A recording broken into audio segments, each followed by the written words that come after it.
Honorable docteur Gouressi Kondé, bonjour. Oui, bonjour.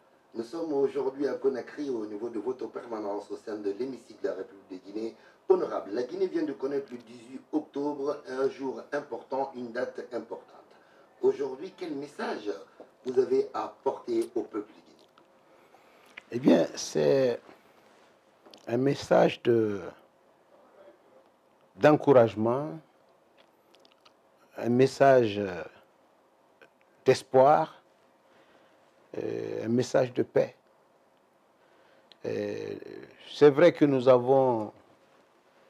sommes arrivés au bout d'une péripétie pleine de frustration à bien des égards et même de dérapage, d'incompréhension et beaucoup de violence, malheureusement.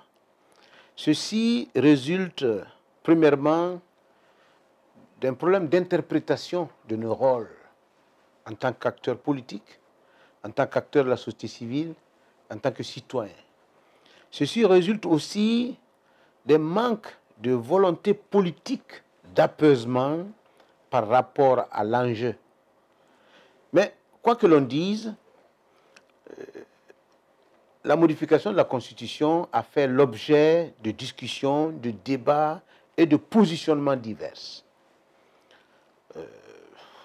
Une majorité a voté pour la nouvelle Constitution et pour le référendum, et une autre grande partie de la Guinée a préféré ne pas participer à ce débat. Et comme on le dit, force est restée à la majorité présente. Cela n'exclut pas ceux qui n'étaient pas pour cette nouvelle constitution ou pour ce référendum. Le débat a continué, a évolué, passant par la mise en place de la nouvelle assemblée et la perspective des élections présidentielles. J'ai salué par endroit la participation de 11 candidats à ces élections, plus le président de la République en exercice, donc des candidatures venant de l'opposition politique et des candidatures venant de la société civile et qui se sont évidemment fondues dans la classe politique. Ceci veut dire quoi? Ceci veut dire que si nous avons la volonté de consolider la démocratie participative, quelles que soient nos différences d'opinion, nous pouvons quand même l'exprimer, nous pouvons nous exprimer ensemble. En toute chose, il faut donner la chance au temps et à l'histoire. Qui a raison aujourd'hui? Est-ce qu'il aura raison demain? Qui a tort aujourd'hui?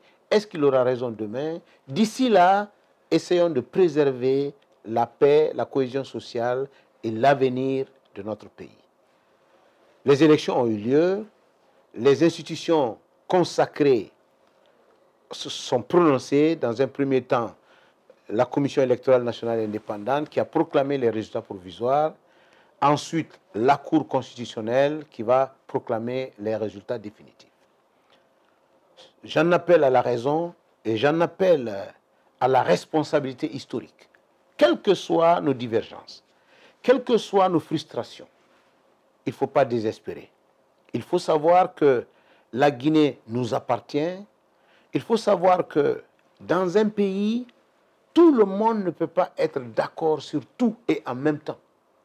Mais si on donne la chance au temps, si on tient compte des liens historiques et multiséculaires qui nous lient, nous finirons par comprendre que les générations se suivent, les réalités se suivent, mais restons dans la légalité.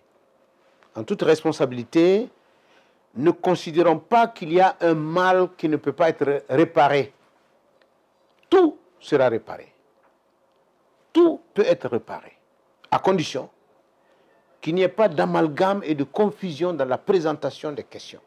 Qu'on ne dise pas, c'est une ethnie qui est victime, c'est une communauté qui a perdu.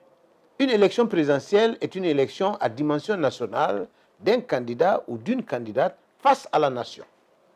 Donc, tout dérèglement, tout dysfonctionnement par rapport à cela est un détournement.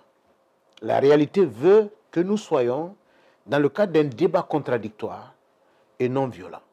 Donc, j'en appelle à l'apaisement et je promets un avenir meilleur. Je souhaite un avenir meilleur. Je le veux pour moi, je le veux pour la Guinée, je le veux pour toutes les communautés et toutes les religions guinéennes. Merci.